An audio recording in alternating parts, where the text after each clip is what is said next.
Pape Malick il est impossible de te faire ayca ñu daal di dalal nag sunu gan fas yéene nag waxtaanee daanaka politique la ñuy gën a waxtaanee tey parce que xew-xew réew mi dafa laal politique nag lu raw nag ci politique mu ngi xewee ci Pastef ñoom ñi nga xam ne jamono ji ñoom ñoo nekk ci nguur gi ak seeni alliés Pastef la ñu bëgg mooy ñu ngi koy wax léegi ñu dissoudre li nga xam ne moom mooy APR Pastef la ñu bëgg mooy justice bi ñu jëyanti ko dem nañu sax ba jukki ne conseil constitutionnel dañ ko war a dissoudre ñoom seen diggante ak justice yaakaaroon nañu ne bu ñu ñëwee ba falu daanaka dina da tax waaye mu mel ni ba léegi ñagas-ñagas bi mu ngi continuer seen wàllu politique seen xaajaloo am na seen biir ndax loolu dañ ko doon ruumandaat mais saa yoo yeewoo à travers seen réaction tu sens qu'il y a un conflit wala boog en tout cas xaajaloo bu am seen biir rawatina diggante kii di président de la République Diomaye Faye bokk ci parti bi ak ki nga xam ne moo jiite parti bi di Ilimaanu Jëriñu Ousmane Sonko ponk yooyu yëpp daañu ko waxtaane waaye daañu jukki itam benn ponk ci li nga xam ne moom moo ñeel wàllu poste ndax ki ñu dalal foofee lay liggéeyee loolee nag moo waral tey jii ñu am mbégte ànd ak ki di Gorgui Yacine Boye moom Gorgui Yacine Boye nag c'est le secrétaire secrétaire général du syndicat des travailleurs de la syndicat libre des travailleurs de la Poste membre du mouvement des cadres patriotes MONCAP bu Rufisque monsieur Boye c'est un plaisir ñu lay dalal ci plateau bi ñu ngi lay nuyu bàyyi la nga nuyu mbokk yi. sant yàlla maa ngi leen di gërëm am mbégte jàkkaarloo ak yéen. ci invitation bi. di remercier toute la direction de 7TV. fii sama kër la c'est pas la première fois ma ñëw fii. te yi ñu fiy ñëw yëpp dañuy yokk. te day yokk tamit ci bërëb yi ma bokk. tamit ñu ngi leen di si remercier en tant que syndicaliste. du groupe La Poste en tant que tamit membre de Pastef Rufisque Ouest. Pastef national et du bureau de MONCAP mouvement des cadres de Pastef. super merci. alors dañuy tàmbale rek ci ponk bi nga xam ne moom nga jukki léegi muy poste fa nga nekk secrétaire syndicat ci benn ci syndicat yi parce que nag y a beaucoup de syndicats foofu ci poste bi ñu yëgoon nag benn plan de redressement boo xam ne tàmbale woon na sax avant que régime bi di ñëw ñu bëggoon ko defar mais ba léegi jafe-jafe yoo ngi yoon foofu mais gëj nañu dégg kam ngeen yëngu-yëngal comment se porte la poste jamono ji. waaw merci si question bi parce que fi mu ne ñun ñu ngi toog di taaxirlu di xaar décision yi nga xam ne dafa majeure urgente et favorable pour aussi bien pour la clientèle que les travailleurs. Nous sommes dans l'inquiétude et dara changé si j'ose dire en tant que diplômé de l'école nationale des postes secrétaire général d'une organisation et agent au groupe La Poste te dama leen di remercier si l'opportunité bi ngeen ñu mayaat pour ñu wax si parce que avant may ñëw fii sax yegg si fii te après damay delluwaat bureau les travailleurs sont inquiets et on est dans l'attente. C'est quoi qu'est-ce qui motive cette inquiétude? Récemment on a tenu une réunion si j'ose dire un pré-conseil. Un pré-conseil parce que c'était organisé par le ministère de la Communication avec quelques membres du gouvernement et toutes les organisations syndicales et associations yi nga xam ne c'est affilié yu war a jàppale poste bi. ñu tase bindi ñu waxtaan. pour préparer conseil interministériel bi nga xam ne nguur gi daf ko projeté wala daf ko war a def pour la poste pour relancer les activités. parce que poste dafa doon une entreprise nationale comme entreprise nationale fi ne muy présent dans tout le territoire national. On a plus de 300 et quelques bureaux et agences. ñu doon une entreprise boo xam ne c'est un groupe mu am Poste Finance am EMS Express Mail Service. Poste Finance c'est ce qui mooy gérer tout ce qui est finance les banques postales poste les chèques postaux et autres. EMS Express Mail Service mooy tout ce qui est courrier accéléré courrier national comme international boo amee groupe bu mel noonu nga am une organisation boo xam ne c'est réparti à travers le réseau national. Sur le plan africain ñu bokk IPAD Union des postes africaines et des télécommunications IPAD la tuddoon ko.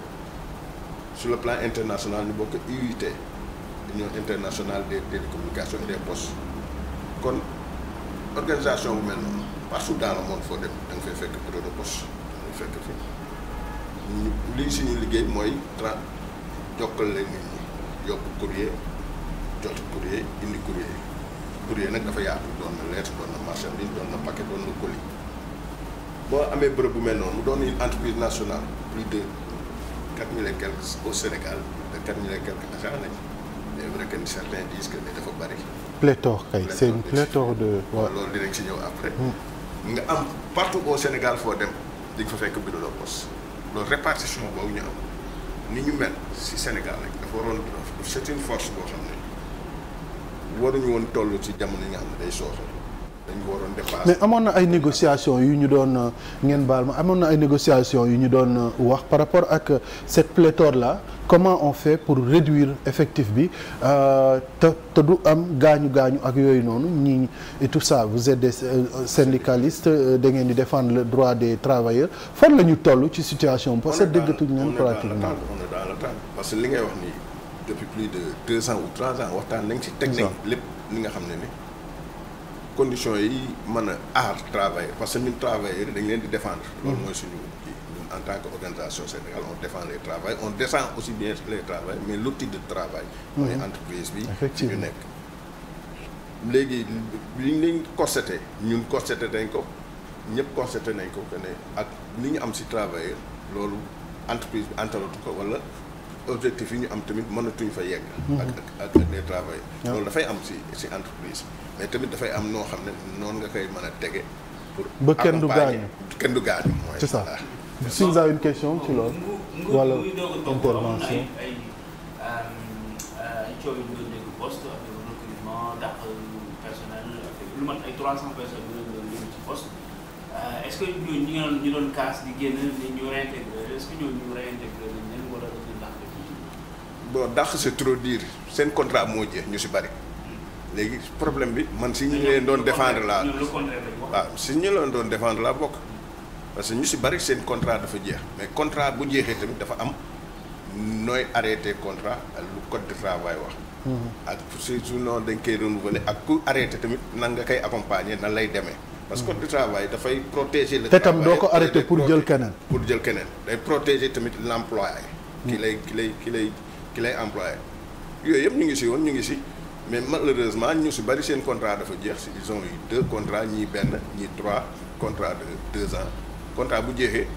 dem nañ ci am si ñoo xam ne sax dañu plainte am na ñoo xam ne sax dañu plainte l'entreprise non non tout ñi ma si xam ne 300 yi nga wax ñëpp c'est des CDI des contrats à durée indéterminée non à ma connaissance non. après bu ñu waxee dañ leen a dàq yaa ngi wax ne recruter waa ñu kenn mais nee nañ ñoom recruter nañu presque lu mot ay 50 de personnes yoo xamante ne ñu bees la ñu dugal leen.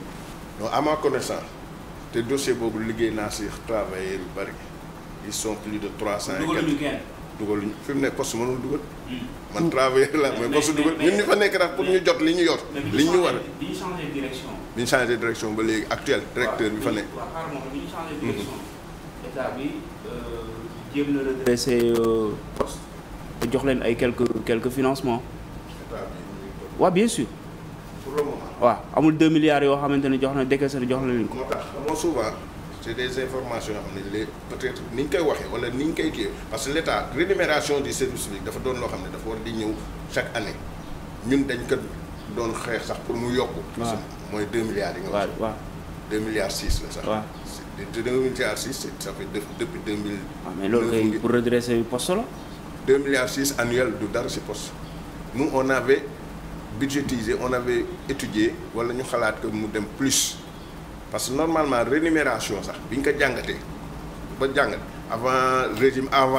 fonds bu spécial la wala lu ñu jot la chaque année la service public par exemple. boo déposé benn lettre à Dakar mu war a dem Fongolimbi ñu ne la taxe bi premier échelon de poids bi de 0 à 20 grammes 200 la wala 180 mais 220 la sax actuellement. donc la poste l'a toujours reçu loolu. la poste noonu la koy yóbbulee. quel soit non am na ay at yi passé nii avant nguur gi di toog poste recevoir ñu dara parce que dafa amoon ay arrière. waaw c'est donc bu financier mais je veux dire en fait mais lu ma bëgg a wax moom mooy. waaw mais lu ma bëgg a wax moom mooy poste si ay difficultés la nekkoon avant Bassirou Diomaye Faye di ñëw au pouvoir. léegi bu ñu ñëwee dañoo xoolaat ban plan la ñu war a teg et tout et cetera après bon DG bi mu ne y a eu beaucoup de ñoo xamante ni nekk nañ fi mais ay recrutement politique lañ fi duggee dàq ñu bëri si la ñu bëri ñoo xamante ne daal di dem moo wax la sax am na ñoo xamante ne ay CDI la ñoom nga ne amoo CDI ok en tout cas am na ñu bëri ñoo xamante ne CDI la CDI lañu am état bi ni jox leen 2 milliards pour ñu redresser ko ñu joyanti un peu pour le moment yow nga ni bon loolu dañ ko doon jot ça m'étonne un peu. moo tax ma ne la rémunération des services bi dafa war di ñëw chaque année parce que ñun dañu doon. fonds boobu noonu la tudd. rémunération des services si cadre boobu la ok. de 2 milliards la sax mais 2 milliards 300. mais ñu on a constaté on a évalué on a étudié que ne dafa tuuti te 2 milliards 300 moom dafa yàgg.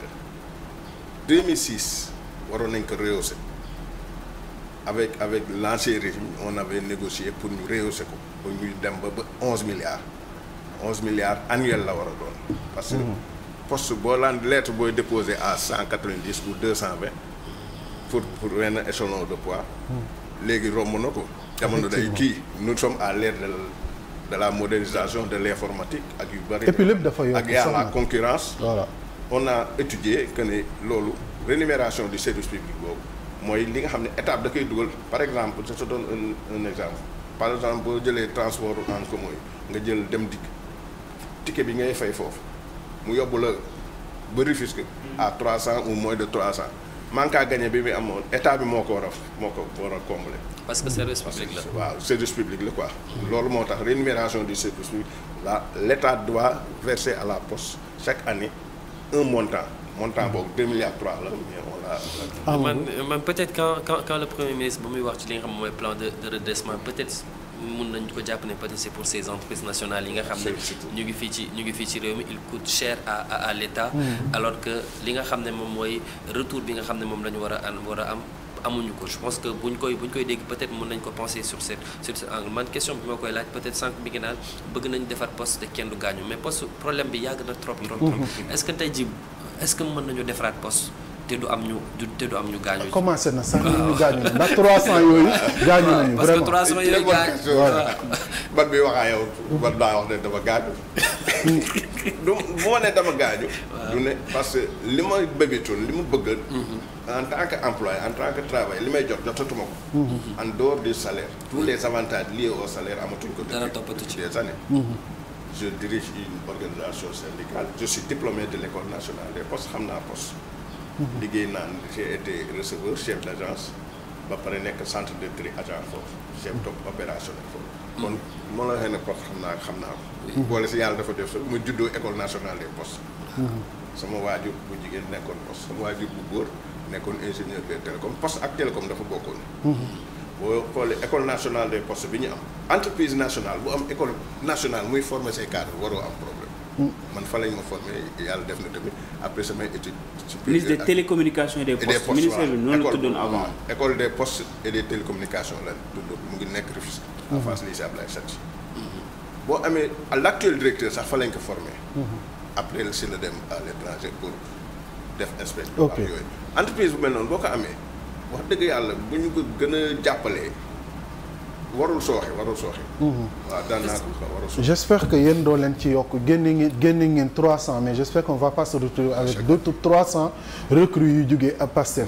alors c'est juste une transition dugg ci li nga xam ne moom moo leen soxal seen parti bi fi mu ne ça va dans tous les sens si on peut le dire ainsi parce que déjà man sama question ci loolu laay ñëw. en tant que militant du parti responsable politique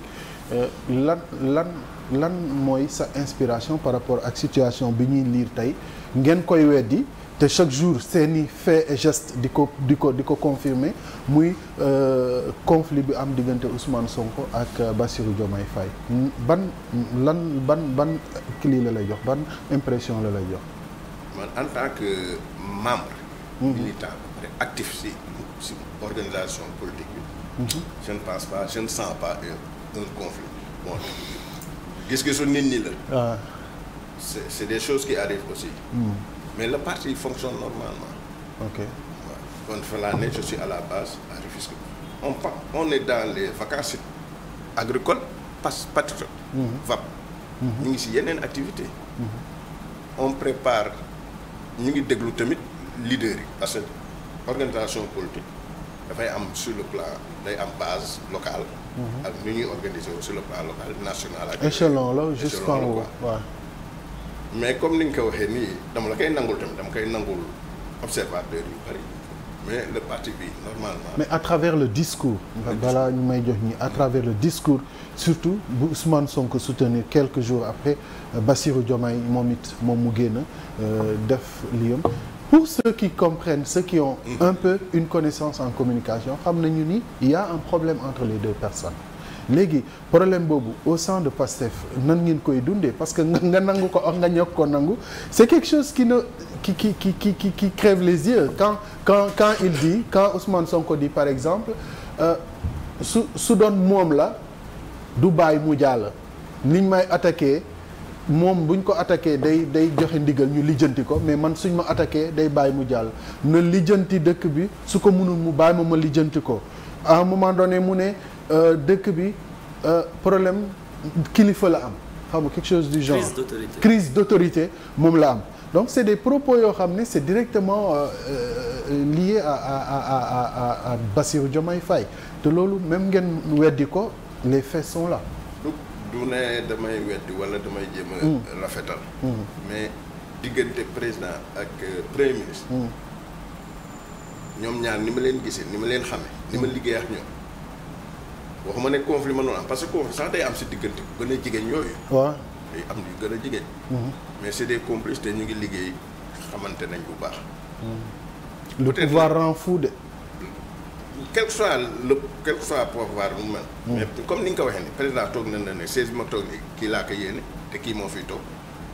pourtant les gens n'ont pas épilogué sur ça. kële tamit nee na buñ mënul nañ ma jox ma gouvernement. waaw xam nga loolu lépp c'est des sorties politiques. je n'essaie pas de défendre. mais man fi ma nekk instant fi ma nekk tout récemment yàggul tamit ñun commission bi ñu nekk ñu ngi liggéey di gisee di waxtaan. sentir ñu ne y a un problème entre les deux te ñoom bu amoon tamit ñun dinañ ko xam te dinañ ko régler en interne xam ni ñu koy régler mais pour vous rassurer sant yàlla comme ni ñuy gérer. on n'est pas rassuré en tout cas Pape Malick. boo gis ci Pastef ma gis na bëri démb gis naa règlement intérieur bu bees parti Pastef di circuler je sais pas ma xam loolu dañu changer règlement bi wala règlement intérieur bu bees bu Pastef. non c'est pas un règlement intérieur bu bees. waaw. peut-être c'est réadapté. waaw mais bi ñu ko réadapté dañu wax ne poste yu bëri Ousmane Sonko mooy nommé moom daal parti bi moom mooy def lépp. non si moom mooy vice-président yi moo koy nommé secrétaire yi moo koy nommé cellule yi moom mooy nommé moom mooy buur di bumbi alors que parti politique dañuy wax foofu la démocratie di commencer. il y a un congrès boo xamante ne ñuy organiser et puis nit yi daal di voter ñu kii tabb ko mais parti boo xamante ne. jugee ci base bi moom mooy nommé fii di nommé ku ko neex mu nommé ku ko neex mu wàccee la mais est-ce que loolu mën nañu wax ne. nekkul déjà échec ci démocratie parti interne balaa ñuy wax Sénégal. c'est une organisation politique bien structurée et très bien organisée. mais pourquoi tout ça pourquoi c'est le premier ministre Ousmane Sonko moom mooy président moom mooy nommé qui il veut dégommer qui il veut. ah si bien sûr y a même un journal boo xamante ne. ci loolu non mais ci loolu. man maa ngi ci base bi. waaw maa ngi liggéey ci base bi par exemple je te donne exemple Rufisque Ouest laa ko. waaw commune Rufisque Ouest. ñun suñu commune bi ni ñu ko organiser instance bi nekk foofu coordonnateur dafa am coordonnateur adjoint am c'est pas Ousmane Sonko de décider qui doit être coordonnateur ou pas c'est à nous de décider ñun ñooy xool organiser wu. mais coordonnateurs nationaux yi. coordonnateurs nationaux que ça soit. mais coordonnateurs nationaux voilà les coordonnateurs nationaux yi nuñ koy nommer Ousmane Sonko la wala da ngeen am. c'est pas Ousmane Sonko. c'est comment ça se fait. nous on pense même pas à Ousmane Sonko. non mise à jour de parce que non. mais il y a même pas une semaine j'ai assisté à une réunion du mouvement des cadres. waaw te man damay nekkaat ci cellule bi à Rufisque Ouest. waaw ces nominations là comment. ça se fait l'organisation d'une organisation politique. dafa am nu muy tawee te le président ou bien le secrétaire général. moom si boppam sax ñun dañuy def organisation boo xam ne moom dañ koy nommer. mais comment ça se fait que journaux yi mais comment ça se fait que. non ce que certains disent ak ce que. mais comment ça se fait que journaux yu bëree bind ne dañu réactualiser règlement intérieur ba pare Ousmane Sonko moom mooy nommer tous les postes. loolu da nga bëgg a wax ne kon journaux yëpp ñoom waxuñu dëgg. waxuma ne journaux yi waxuñu dëgg mais ñoom li ñuy wax. ak li am. waaw c'est diamétralement. mais est-ce que moi je suis oui ou non. et je suis maa ngi ci biir. oui ou non est-ce que Ousmane Sonko mooy nommé poste yi oui ou non bu fekkee non aussi comment se font les nominations en fait. man dama lay jox exemple. waaw commune Rufisque Ouest laa bokk. ñun commune. non pas au niveau de la base là on parle de sur le plan national. waaw national tamit xam nga organisation politique. sur le day commencer ci base bi yéeg. ok base bi ñoom ñooy élire après ñi ñu élire ci base bi ñoom ñu dem au niveau départemental. départemental national. avant départemental sax dafa am communal.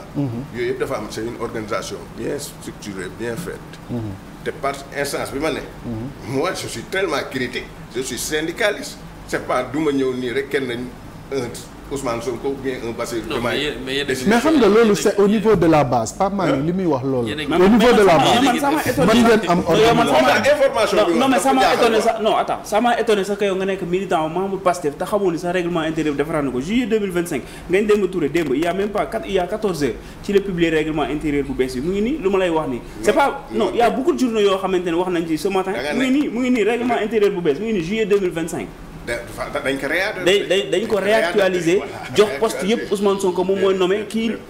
mais si kon journée yi waxuñu dëgg. c'est pas Ousmane Sonko qui nomme. c'est la base qui nomme mën nga vérifier. c'est la base mais yéen discipline de parti bi moo leen sonal je pense que ni du ngeen ci mën a sori bu baax a baax ci aspect yooyu. man peut-être Kajoor question bi mu la laaj c'est-à-dire ce problème yi nga xam ne am na biir Pastef c'est vrai que mënoonu jaay ne benn problème amul Pastef gis nañ li nga xam ne moom mooy Pastef U4 xaw ma ban place la am ci li nga xam ne moom mooy seen organisation ne moom actuellement. kenn la jàpp ne moom mooy interlocuteur boo xam ne bu fiable la muy le président Ousmane Sonko ñeneen ñëpp dafa am benn rupture de confiance bi nga xam ne am na entre ñoom ak li nga xam ne moom mooy la base donc mënoo ñoo jaay ne vraiment y a aucun problème même bu fekkee au sommet y a aucun problème mais en bas peut-être y a des remous parce que Pastef kat wax na ko nee na am na ñenn yoo xam ne vraiment amatuñ benn confiance le lien est rompu kenn lañu jàpp ne vraiment moom ba tey moom mooy interlocuteur logique bi fiable ba pare mooy la personne morale du projet Ousmane Sonko donc là ça montre vraiment que il y a des ruptures au niveau de la formation. waaw comme ni nga ko waxee comme bi am à l'UCAD c'est normal organisation boo gis rek mbooloo moo gis. il faut mu am ñuy joyante xalaat ak orientation. mais lépp dañ koy def ci discipline ak li nga xam ne charte yi nga xam ne moom lañ tegee parti bi. ñu demee ci yoon. comme ni nga ko waxee nii mën nañu ko bañ. par exemple da nga jox UCAD. oui UCAD mën ñu ko bañ foofu c'est zone la boo xam ne échange d'idées échange de mënoo nangu ne mais lépp loo jël rek parti bi dafay indi day teg loo xam ne ñu dañ ciy teguwaat dañ ci war a ànd pour jëmale orientation parti bi fi mu jëm ak ni ñu ko bëggee pour mu doon njariñu ñëpp. mais li ñu wax dafa leer c'est-à-dire dafa am rupture entre ñoom ak li nga xam ne moom mooy les autorités rupture de confiance sax la ñu wax parce que bañ leen invité ci li nga xam moom mooy jeunesse patriotique bi dañ ne duñu dem il décline fermement. donc loolu waaw bañ leen invité dañ ne il décline fermement te loolu Ngagne Demba Touré lay laal directement lay kii quoi waaw. en fait on lui reproche le silence boo xam ne am na ko par rapport ak attaques yoo xam ne def nañ ko seen leader wala boog ñenn ci leaders yi nee nañu il a été silencieux li mu waroon def defu ko donc je rejoins Amadou loolu noo ko gisee c'est-à-dire ce genre xaajaloo boobu et puis rupture de confiance boobu nga xam ne base bi am na ko si ñenn ñoo xam ne tey ñoom la ñu jox ndombal tànk ñu jàpp ne il ne mouille pas assez le maillot politiquement parlant loolu ban appréciation nga ci am. bon gis nga organisation politique comme syndicale wala organisation yëpp ñoo xaw a yem ñoo xaw a niroo mais dafa am noo xam ne gérer ko du yomb mais tamit da nga koy teg ci charte organisation bi. ni nga xam ne moom lañ tegoo ku nekk am li ñu naan discipline de parti. mais fépp la concerné toutes les organisations que ce soit politique syndicale ou sportive. bu amul rek day am rupture day am cacophonie ku nekk am nooy waxe ku ne am nooy taxawee dans toutes les organisations il y a des problèmes mais dafa am noo xam ne da nga koy régler am na sax noo xam ne da ngay y a des sanctions non sauf que nag yéen da ngeen jaayoon Sénégalais yi une nouvelle façon de faire de la politique don de soi ba nga xam ne voilà l'intérêt national mooy jiitu les gens s'oublient pour au profit donc de l'intérêt national tey jii li ñu gis du loolu par exemple les gens réclament des postes ñi ngi lu yàlla xam doy na am ñoo xam ne ñu ngi dem di defar seen base yi mais ni ñuy waajal seen bopp loolu aussi Ousmane Sonko reproché na leen ko est-ce que en tant que politique aussi amuñu ci droit nga nekk politique am benn poste bi mais aussi nga bëgg a defar sa base mu dëgër loolu pourquoi Ousmane Sonko war leen ko reprocher aussi parce que tey jii bëri na ñoo xam ne tey loolu lañ leen di reprocher et que ñooñu dañuy seen bopp lañ fi nekkal dañuy préparer seen bopp mais quand tu fais de la politique tu as besoin d'une base est-ce que lu tax loolu aussi ngeen war leen ko reprocher aussi non du ne dañ leen ko reprocher mais xam nga discipline discipline parti wala discipline d'une organisation dafa am lu mu laaj loo xam ne si sama jàngat ak si man sama gis-gis ak ni ma nekkee si organisation politique boobu tant que respecté woo ko rek day indi lu bari yow sànq yaa ngi koy wax ambition yi tamit dafay diverger day ute day yaatu te tamit fi ñu jógee ñëw fi ñu nekk actuellement tamit nit ñi dañuy ni ma ko mën a waxee nit ñi dañuy day mel ni ñenn ñi dañuy soppeeku mais lépp loo gis rek day am na ñu bëri cuubu nañ moom parce que ñii dañuy soppeeku wala jooju am na ñoo xam ne kenn mënatu leen dama lay jox exemple moi je suis dans une organisation politique nekk naa instance de base à Rufisque nekk ci instance nationale bi moo kat waxuma ne awma ambition personnelle mais sa ambition personnelle bu primé ci ambition wu ñëpp day indi rëq-rëq mooy li ngay wax te parti bi ni ñu ko tëggee ak ni ñu mel ak ni ñu amee ambition liggéey Sénégal ñun war nañu permettre à ce que nos ambitions personnelles ñu duñ ko fësal wala duñ ko manifester comme liñ fi daan gis bu ñu dexalee liñ fi daan gis rek day ñaaw mais man ça m'a étonné que yow sax Pastef nga bokk parce que da gis ni ñoo xam ne ñoo bokk Pastef dañuy kii ci affaire bi xamul affaire bi ce qui se passe et tout mais xamul règlement intérieur sans que j'ai vérifié règlement 2 juillet bi passé 2 juillet 2025 si lañ def règlement. bàyyi di topp ba mu sës nag. non en fait damay non je reviens sur loolu. non damaa wax benn affaire non damaa wax benn affaire nga weddi ma en fait man Ousmane Sonko mooy nommé à tous les postes nga ne ma loolu amul. waaw xaaral ma wax la c'est lii règlement intérieur bu 2 juillet 2025 la bi passé si lañ ko renouvelé am na foo xamante ni mooy article 20 dañuy def le président du parti mooy le président Ousmane Sonko nee na président bi 6 ans lañ koy nommé ah ci vice-président yi moom moo koy nommé ñu ne les vice-présidents sont nommés par le président ah secrétaires généraux yi moom moo koy nommé les secrétaires généraux sont nommés par le président du parti secrétaires nationaux yi tamit pareil ñu ne les secrétaires nationaux sont fixés par le bureau politique sur proposition du président du parti c'est-à-dire moom bu mooy moom daal mooy su ci àndulee doo falu duñ kenn du la fal non mais mu ngi nii mu ngi ma lay citer nii c'est pas des inventions lii mooy règlement intérieur Pastef bu 2 juillet bi peut-être yow man comment ça se fait nga nekk Pastef ba pare t'es pas au courant de ça man loolu moom ma jaaxal bon question bu ma la bëgg a laaj moom mooy si bon loolu c'était juste une parenthèse et puis jaaxal na ma sax parce que ñi nga xam ne ñoo bokk Pastef d'habitude ñoom dañuy fës ci affaire bi xër ci lu xew dañ koy approprier xam ko jàng texte yi ba mu mat sëkk mënoo leen cee wax loo xam ne xamuñu ko man loolu jaaxal na ma si ki ko xamante ne dafa bokk Pastef mais maintenant question bu ma la doon posé si loolu moom mooy par exemple est-ce que démocratie kuy prôner démocratie dina fësal lii par exemple parce que lii hold up lay nirool comme ni nga ko waxee ni nga joxee ni nga ko joxee que le président nomme certains da nga certains postes nga wax non c'est ci secrétaire nationaux yi laa wax moo tax demuloo ba ci base bi parce que man organisation politique laa lay wax. mais ñooñu ñooy tête de conseil au parti bi. base dafa am doole ci organisation politique. gis nga loo defar sur le plan national. te sa base bi. dëgërul am loo ñu fa taxaw. doo am dara ci politique. parce que liy doole. mooy que ne dafa am base bu taxaw bu dëgër ba pare am ñu fay liggéey. ok loolu laa la bëgg a expliquer. donc choix bi c'est déjà fait depuis la base. yóbbu ko fait maintenant au niveau national. fa la Ousmane Sonko di base bi joxe ñooñu dañ leen di dëgëral.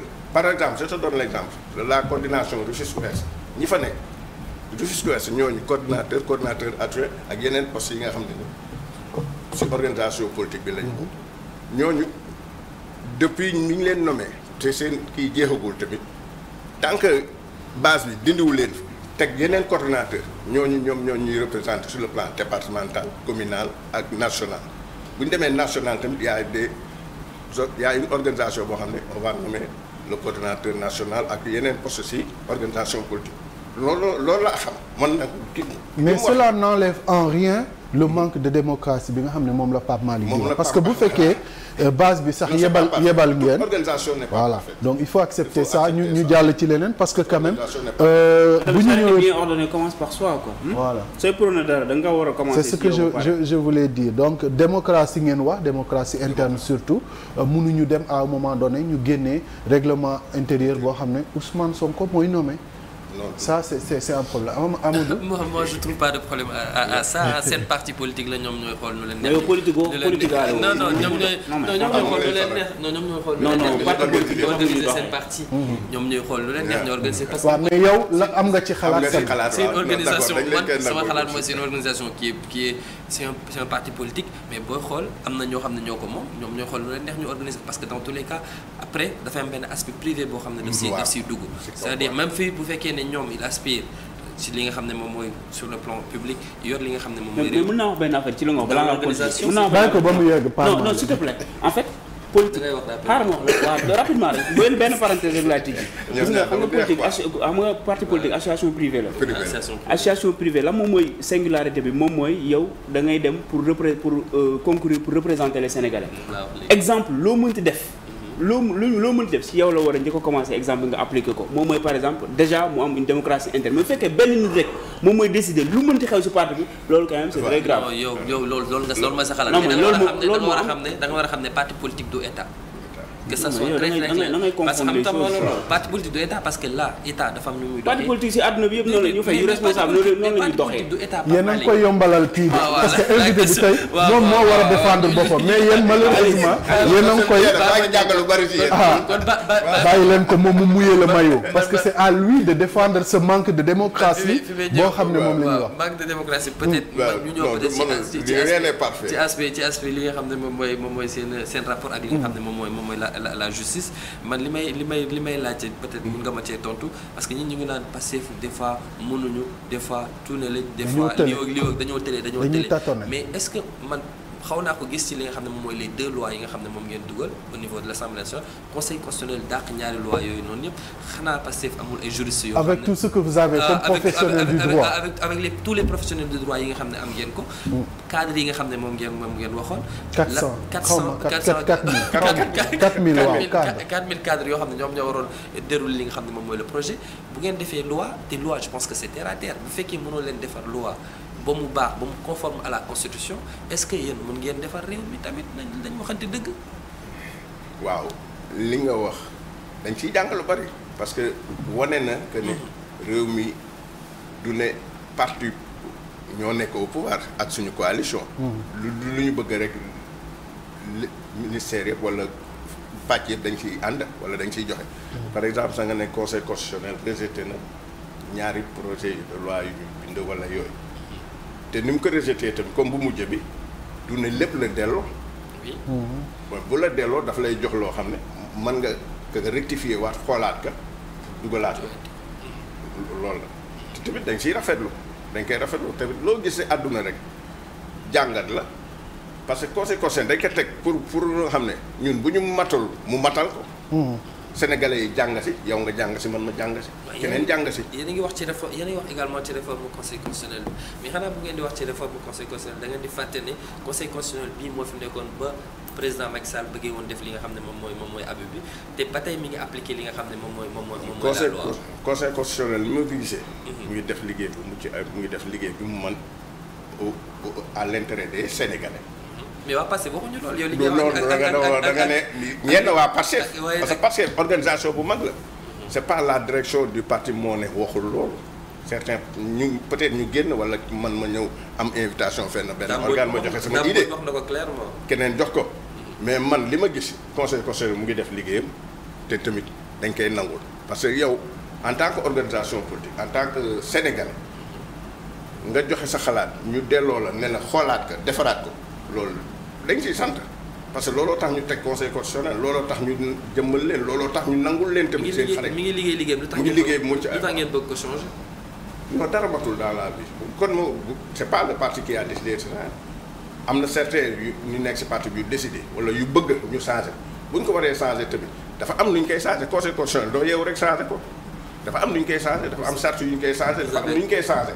vous avez la majorité mécanique dina foofu. moo tax gis nga rupture il faut mu am xam man parti bi laa bokk te waxuma ne dañu war a ñëw rek dindi lépp tëj lépp parce que loo gis rek organisation boo gis rek am na lu si baax am na lu siy jariñe. yow kañ nga rejoindre Pastef yàgg na. depuis 2020. depuis 2020 loolu moo tax ke ça se voit que texte nga xamoo ko bu baax. waaw bu la nangul naa nangul naa la quoi le Pastef a été créé en 2012. bon maintenant man bëggoon naa la poser benn question. est-ce que jàpp nga ne parti politique bu responsable dina def lu ñuy wax 72 heures. 72 heures. est-ce que parti bi moo ko def 72 heures.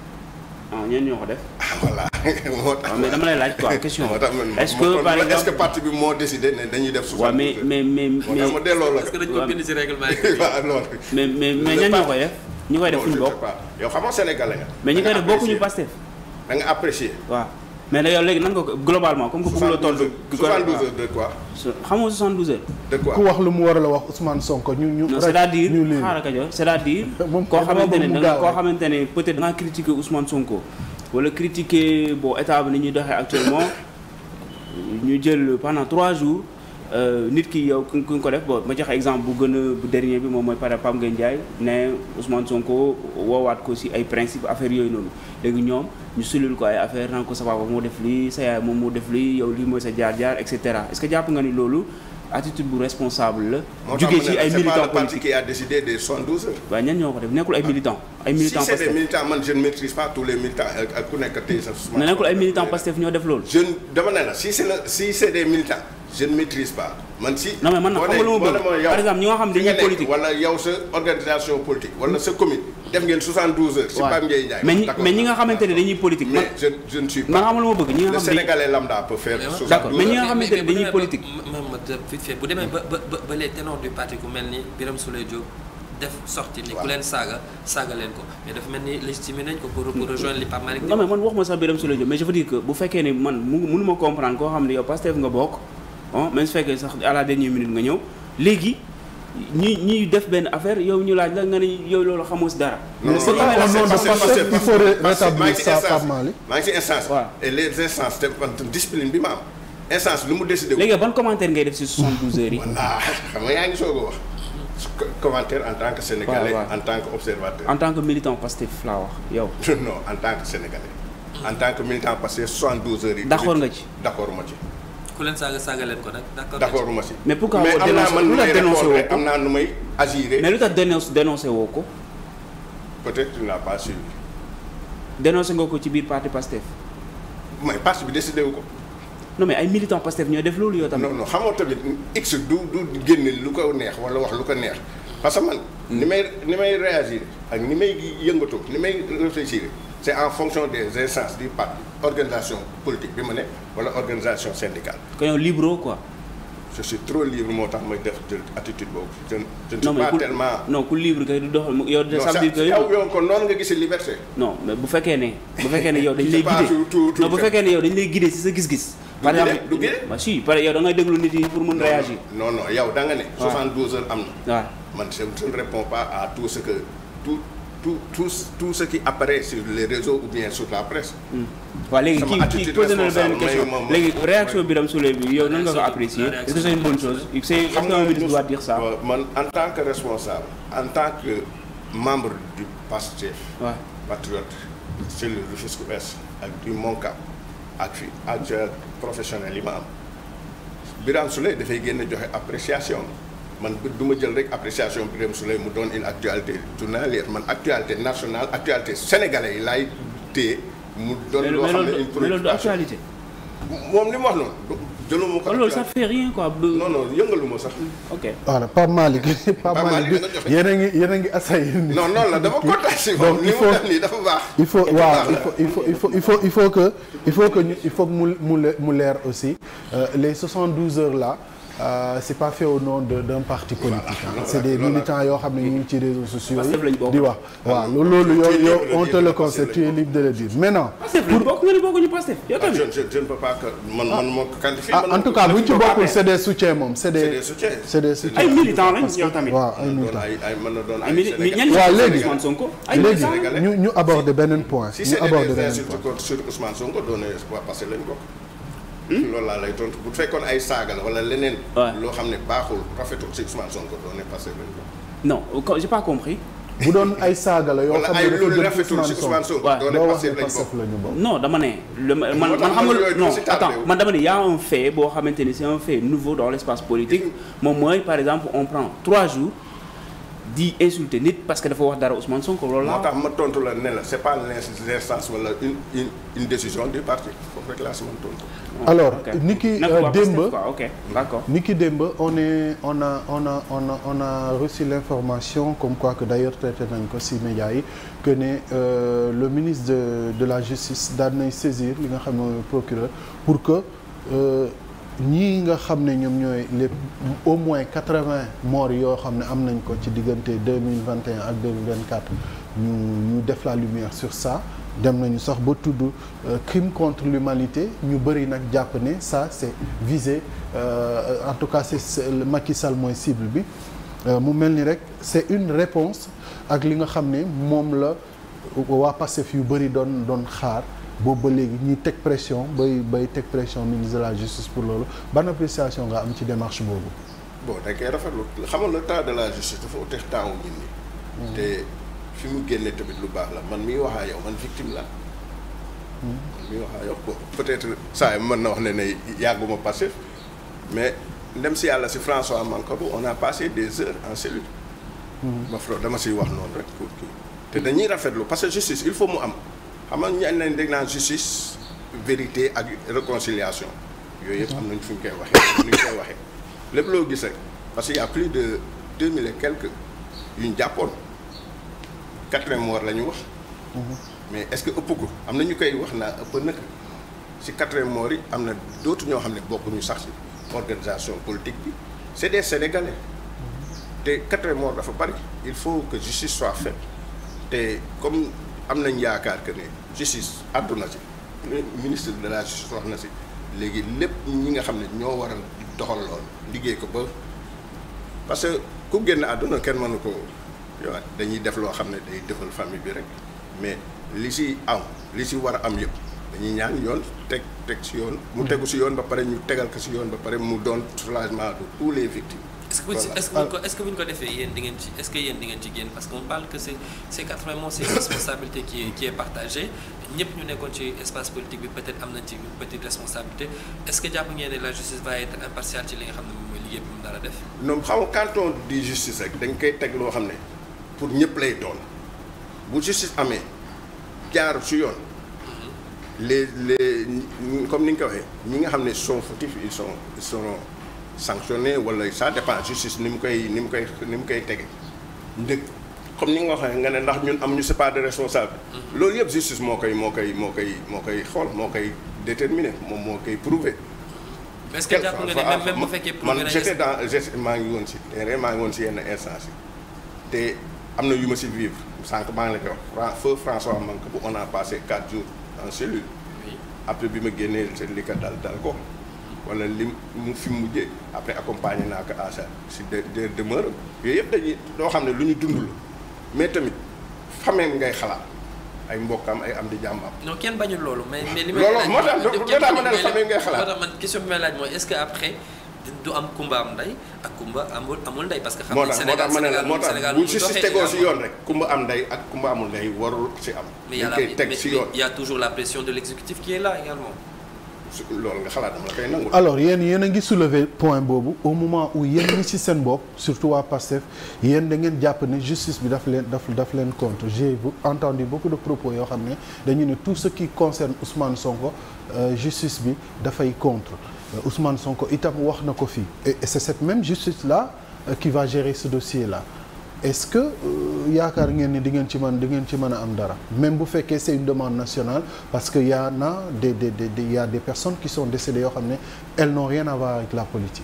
bon xamoon di nga ne est-ce que yéen di ngeen ci am ndam. day mel parce que yéen a ko yóbbu bëgg loolu quoi. mais sénégalais yi ci boppam. waaw mais Pastef ñoo ko yóbbu ci yoon quand même. ñoo bëgg justice. Les victimes c'est pas des militants de Pastef. Les victimes c'est des Sénégalais ñoom ñoo bëgg ci yoon te Sénégal am na justice moo war a teg lépp li nga xam ne day soulager les familles éplorées ak autres c'est normal ah d'accord naa ci yow li nga wax yëpp mais quel soit alpha rek bu mu doon affaire Pastef moo yóbbu si yoon wala yooyu mais c'est les Sénégalais qui ont demandé justice te justice dina def ni mu war a def. Est-ce que utiliser woon ko pour faire seulement de la politique également parce que Pape Kajoor mi ngi koy wax sax. je pense que la base mi ngi def li nga xam ne moom mooy pression pour ngeen def li ni mel est-ce que c'est pas simplement un acte qui est politique. Bon bi ñuy dédommager les victimes. Le ministère de la solidarité foog naa moo ko doon def bi ñuy dédommager am na ñu soulevé woon. une grosse erreur d'ailleurs. parce que dédommager te xamu leen c'est normal. parce que loo gis rek si ñun suñ doxalin loo gis rek il faut mu am ay divergence si idée si proposition wala si xalaat pour nga mieux faire te loolu d'accord naa ci man victime la j'ai été indemnisé. ñaata. dama la ko war a wax ñaata. mais ni nga nekkee victime. noonu la aussi benn borom boutiquier bu bokkul Pastef nekkee victime te pourtant ñoom jotuñu leen. c'est pas parce que je suis de Pastef moo tax ñu indemnisé. waaw mais on a impression boobu lay joxe. dafa am ça dépend foog naa man ce qui me concerne c'est à peu près 500 000. moom la ñu lay jox. à peu près pour moi.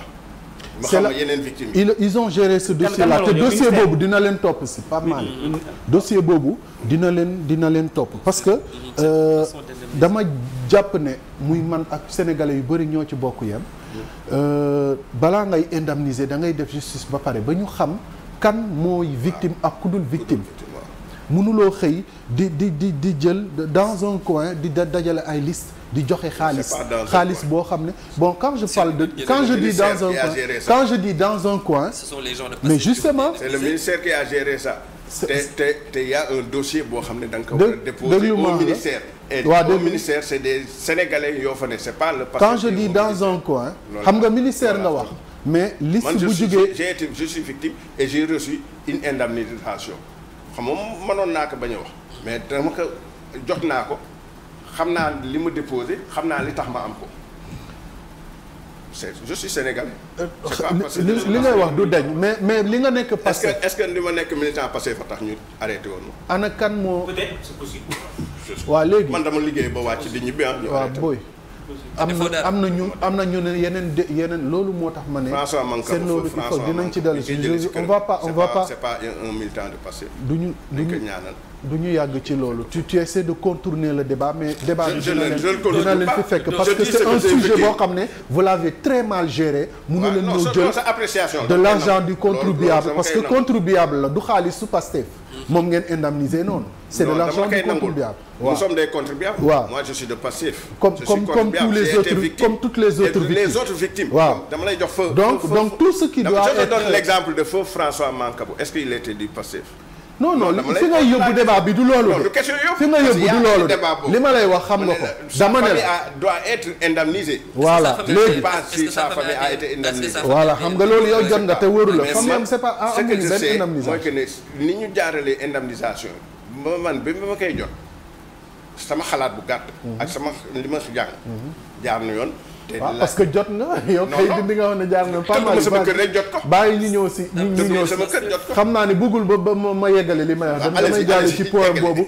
de toute façon sénégalais yi dinañ leen ci woote di ngeen expliquer le fond que vous avez voilà que vous avez distribué comme ça de manière opaque ça n'a pas été il y a aucune transparence dans la discussion de ce c'est ce que vous pensez pas mal vas-y si yaakaar naa ko de nga déposé liste waaw bu fekkee du question liste ni ñu déposé ak procédure bi pas mal ki di wax loolu ñëwal rek si du yàgg non daf ne am na transparence dama bëgg a xam yaakaar naa ne am na transparence parce que déposé naa certificat médical boo xam ne principal ñoo ma ko jox te principal li tax jox ma ko bi ma jógee garde à vue xam nga dugguñu si détails yëpp voilà xam nga yaa ngi dugg si détails yëpp yow le fait que ñu téye la rek c'est dafa doon loo xam ne c'est un effet boo xam ne psychologique mental dama liggéeyu yoon ba wàcc vendredi matin direction générale poste laa ne en cours de route lañ ma arrêté en ville foofu laa si. pas mal j'évite qu'on traite ça de après enquête cas au cas par cas bëgguma ñu traité ko au cas par cas parce que moom cas c'est un cas particulier fay nañ ko donc il peut que voilà ñëpp lañ defee rek ba mu des ma. cas par cas boobu laay bañ c'est-à-dire que normalement fay waaw may ma rek ma daaneel comme ça ñu jàll Pape Malick on revient sur saisine bi nga xam ne def nañ ko mais li may wax mooy bu ñu nee victime am na y avait une manifestation boo xam ne kuy politique ak ku dul politique demoon nga ci bu ñu demee boo war a génnee fonds du contribuable pour jox ay ndàmpaay dañu koy teg si lu leer boo xam ne du doon rek ay liste yu indi ñu ñëw joxe ne leen indi leen lii wala laa c'est-à-dire que justice ne lii jugé nañu ba pare ñii ay victimes lañu ba pare victimes yooyu aussi ñu am luy firnde ne elles ont été des victimes ba nga xam ne dañ leen di répertorier lépp qu'on fasse le travail méticuleux boo xam ne moom moo war ba ñu répertorier ñëpp nga xam ne du ñu léser kenn parce que là on parle pas de militants de Pastef mais des victimes yoo xam ne c'est avec l'argent du contribuable donc bu fekkee dañoo war a indemniser ñu def tout ce travail là on prend tout le temps qu'il faut def tout ce travail là ba pare soog a mën a indemniser ce travail là n'a pas été fait donc pas mal non c'est que loolu nga xalaat mais non ça n'a pas été fait il faut nga demander au ministère de le travail n'a pas été fait loolu duñ ci épilogué waaw ok c'est le ministère waaw yow duñ la ko laaj c'est pas un parti duñ la ko laaj parce que doo ci responsable mais ce travail n'a pas été fait kañ la ministère doon def li nga xam moom mooy indemnisation xanaa tey lañ ko doog a gis yow yëg nga ne ministère dafa waroon def mais kañ la ministère indemnisation boobu dafa am lu ko waroon jiitu voilà mu ngi noonu donc yow bu ñu ci sori pas mal vas-y par rapport ak saisine bi. saisine am naa ci question bon lu ma bëgg a poser laaj moom mooy ci comment dire bu maa doon dégg Ousmane Sonko di wax affaire 2029 ak waa Diomaye président non quelques alliés yoo xamante ni Diomaye président lañu bokk ak tamit ñi nga xamante ni ñooy Pastef mu ne parti Pastef dafa am ay clan est-ce que yow loolu nga constaté dafa parti Pastef jamono ji dafa am ay clan parce que nee nañ am na ay prérogatives ay postes ak yeneen yi demee est-ce que yow loolu nga seetlu. non da ngay dëggal loolu. pour ma tontu la. da nga may nangul man li ma gis ak li ma xam. ak li ma vivre tout à fait.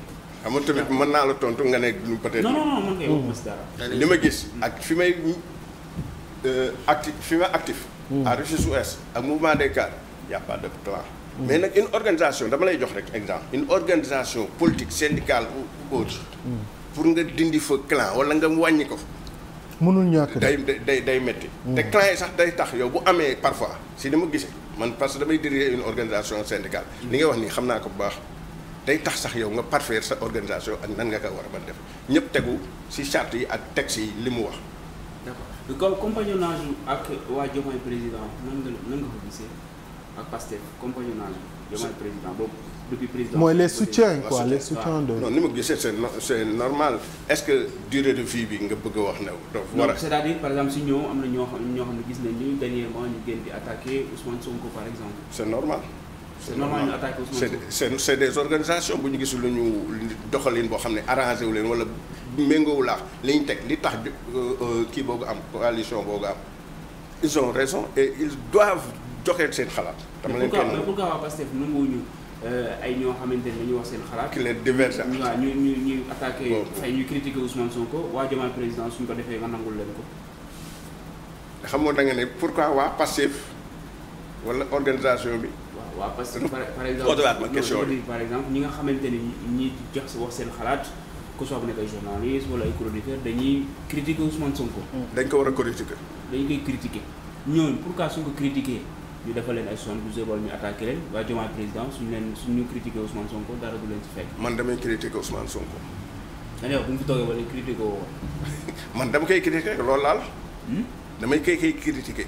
moom ni may critiqué ci leen ko war a critiqué. si suñu doxalee si suñu organisation ba léegi lan la def loo xamante ni jàpp nga ni waru ko woon def. yaatu na nag li mu defaat léegi li mu def ak léegi ak. am nañu da koy critiqué amul lépp laa ànd ak moom. waaw waxal man Sénégalais laa dama la ko wax moo neexee bañ la ko wax. ah léegi fii la koy waxee Pape Malick yow day dugalaate bi Pape Malick lu mu bëgg. non man am naa essence ak fu ma war a waxee.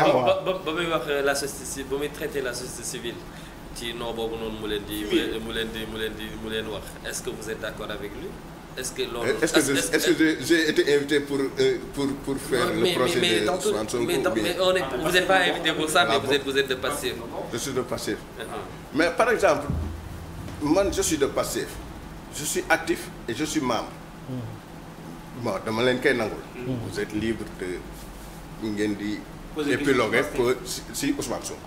Vous posez plus de Ousmane Sonko. Man je ne me fie pas, je ne fais pas fi sur la démarche ou la personnalité de Ousmane Sonko. Je suis membre d'une organisation bi ni muy doxalee noonu laay waxee. Bien vrai que l'organisation bi dafay am un leader. Day am personnage boo xam ne moom moo koy jiite te tamit dañuy waxaax moom muy waxaax ñun ba pare ñu tekk lépp ci charte organisation politique bi moom. mais dafa mel ni bu ma la gisee la pensée unique bi nga xam ne moom la ñuy wax peut-être biir Pastef. amul moom mi amul yow amoo cette version des faits parce que gis nañ ne tu es libre ci li nga xam ne moom ngay wax mais bu ñu xoolee bu baax a baax. non il est libre parce que boo ko gisee. parce que il nekkul à chaque fois. yow loolu sa xalaat la mais peut-être. dama neex nag dama neex. mais peut-être que ma laaj la si cette petite question boobu noonu dafay ñëwaat un peu ci question Pape Malick bi si 72 heures Pastef yi dañuy wax ne à chaque fois Pastef pensée unique bi la ñuy prôné soit nga ànd ak ñoom àndoon ak doo ànd ak ñoom tey jii nii ak fi démocratie est-ce que fi démocratie toll est-ce que jàppoo ne cette pensée unique ak li nga xam ne moom la Pastef bëgg a imposer nii est-ce que c'est pas une régression de la démocratie. non kooku maa ngi nii toogaax yéen te Pastef laa bokk. di nangul li ngeen di wax nangul te damay nangu sax di jàng si li ngeen may wax ba pare loolu wane na que ne ñun doxewuñu si passe léegi loolu nag da la koy wane lii moo lay wan benn facette boo xam ne Pastef organisation bu libre indépendante ba pare dañ am li ñuy doxale du buur buum bi moo ñëw nekk si kaw wala kii. alors li ma doon reprocher à l'ancien régime maa ngi gis les prémices ak yéen li may wax mooy ñii nga xam ne ñoo leen di waxal ñi dem ci plateau yi di wax wala ñuy bind ñu leen di dégg tey boo xoolee seen communication ci lan la nekk di attaquer alors que tey vous avez tous les pouvoirs pour doxal et Dieu sait que commencé nañu doxal Jean-Michel Sène par exemple mënuloo en un laps de temps ñëpp gis nañu le nombre de villages yu ñu électrifié on n'en parle pas, les gens de Pastef n'en parlent pas. Il y a beaucoup de réaménagements yoo xam ne peut-être def nañ ko yoo xam ne indi na maanaam même dans le fonctionnement de l'État wàññi na dépense gabégique yu bëri yoo xam ne les gens en fait il y a beaucoup de choses yoo xam ne mënoon na nekk sur le débat public ñu koy développer sénégalais yi xam ne lii la nit ñi nekk di liggéey mais taluñu ko 72 heures lañ fi nekkee c'est-à-dire que Pape Ngagne ñëw na wax na dara ñu may ko 72 heures yoo xam ne c'est moom et sa famille. Pendant ce temps 72 heures yooyu noonu sénégalais yi ñoom ñu waroon ko consacrer à des réalisations yoo xam ne sénégalais yi dañ koy gis ñoom maintenant bu fekkee ñoom au lieu de rendre visible li nga xam ne moom mooy seeni réalisation ak seeni vision fi ñu bëgg a yóbbu réew mi ñu ngi nekk di attaquer pendant moment bi nga xam ne aussi les adversaires aussi ñoom ñu ngi leen di attaquer finalement ñoom li ñuy liggéey est-ce que dinañ ko gis est-ce que cette démarche là nekkul lu ñu war a xoolaat au sein de Pastef. démarche boobu dama la koy nangul mooy comme damay jublu sam waa ji rek. dama koy nangu xam nga par exemple nga may jéem a yóbbu si 72 heures du ma fa dem dama lay indil parce que lu mu bëggal pour Sénégal ak li muy doxale ak ni mu mel. mais du loolu moo nekk di am nag malheureusement gisoo ma ne pour moom vision bi ma am si politicien wala si acteur yi nekk si parti bi. vision wu mooy yi nga xam ne ça n'intéresse pas les Sénégalais si j'ose dire maa ngi jéggalu tamit fekkee dama wax loo xam ne dafa man le quotidien des Sénégalais te tamit à travers ma page à travers mes communications les actions concrètes comme li nga wax sànq c'est lii le directeur de l'ASER di def les actions concrètes yi nga xam ne c'est bénéfique pour Sénégalais laay fësal laay wax laay ànd sànq bi may wax mais sama njëlbéenu nee naa JPS ñu ngi ci vacances patriotique Sénégal VAP bi ñu ngi ci xam nga par exemple. mais ñu toogee ba léegi wala bi ñu toogee ba léegi 72 heures rek. saa yi mu ngi may attaqué 72 heures wala yooyu du ma si dugg débat yenn yi du ma si dugg xam nga sax du ma si dugg parce que y a des choses beaucoup plus importantes beaucoup plus concrètes beaucoup plus yoo xam ne dafa amal njariñ Sénégalais yi ñu ngi koy def te actuel régime bi depuis les 15 mois ñu fi ne ñu ngi koy teg te tamit dañ ko war a fësal ba pare xamal ko nit ñi ba pare jël si xalaatu nit ñi xool nan lañ koy rectifier. mais loolu yaa koy def mais say leader defuñu ko. non dégg nañ nu mu tëdd sax le ministre Birame Souleye mu nekk ku saaga Ousmane Sonko saaga leen ko ku saaga Bassirou Diomaye Faye saaga leen ko premier ministre également bu mu toogee doon def li nga xam ne moom mooy sorti woon boobu loolu la wax c'est-à-dire yenn télé yi jarul ngeen fay def parce que ku ñu xeex la c'est-à-dire yow loolu yaa koy wax mais ñi nga xam ne ñoom ñoo nekk ci kaw bu fekkee sa discours là la ñu utiliser les militants ils vont suivre cette tendance également. c'est une bonne contribution li nga wax c'est une bonne contribution te tamit dañ ciy jàng. parce que loo gis rek àdduna loo gis rek jàng la te tamit da nga war a nangul sa ki nga jàkkaar loolu li mu lay wax ak fi nga jëmal pour nga def loo xam ne day amal njariñ askan bi yëpp. te man noonu lañ ma yare noonu laa jànge noonu laa xam. organisation politique bi ma nekk tamit indépendance bi ma si am tamit noonu laa koy doxale j'ai pas vu le temps passer mais temps bi ñu tëraloon jeex na léegi foofu ngay mujjee en une ni ngeen introsé moo jaar yoon da nga may napp en une minute rek en une minute nga tëj débat bi dafa jaar yoon en une minute rek nga tëj si actualité Pastef au niveau de Rufisque comment est-ce que vit le parti à Rufisque ñu tëjee ci loolu parce que temps mi ñuy tëralee jeex na j'ai laissé passer j'ai pas senti le temps passer voilà. gëj nañ ma yëngal ci débat nii quoi. dama leen di remercier quoi yéen. fan nga yëngal amul yow surtout yow. allez-y temps bi ñu tëraloon.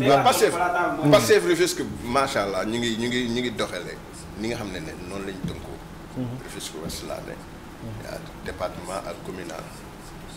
te selon les directives ak organisation bu parti bi ñu ngi siy doxal en toute logique et indépendance tamit. parce que sànq maa ngi koy wax rek actuellement ñu ngi si vacances. jeunesse JPS ñu ngi organiser les vacances agricoles patriotes loolu dafa doon loo xam ne du ñu dugal trop sur la politique mais sur beneen domaine sur le plan agriculture ak yeneen ak lu intéressé population yi ñu ngi si loolu rek doy na fu nekk ne c'est une organisation politique boo xam ne waxuma ne c'est parfait parce que aucune organisation n'est parfaite mais am nañ objectif am nañ vision par rapport au vécu des Sénégalais. Alors Pape Malick merci beaucoup. Merci à toi. Merci aussi Alaaji Malick. Merci aussi sur disponibilité pour remercier sa copain. Amadou merci beaucoup. merci beaucoup Kadior. Ça fait une belle émission et à demain inchallah. Merci. Alors merci beaucoup. Merci, c'est moi qui vous remercie. Gorgui Yacine Boy mooy fàttali ne c'est le secrétaire général syndicat libre des travailleurs du groupe La Poste, membre du mouvement des cadres patriotes mu ngi militer au niveau de Rufisque. ñu koy jaajëfal di nuyu bu baax a baax waa Rufisque yëpp am naa fa ay mbokk yu bëri caaree ni fële ma leen di nuyu bu baax a baax waaw donc waaw ñu baax la ñu di jaajëfal ñëpp di leen gërëm également Pape Malick ak Amadou mi ñu àndaloon waaye Papa Sarr ñu féete woon ci régie bi ñëpp avec toute l'équipe de la matinale ñu ngi leen di jaajëfal on va se donner rendez-vous à 10h pour le flash. Pape Malick yow tu as quoi comme invité tey? On va parler du Conseil constitutionnel dans la démocratie sénégalaise. On a invité professeur Boubacar Ba. Machallah. Ce sera à partir de 11h. Merci beaucoup et excellente journée à tout le monde. On se dit à demain, Inch'Allah.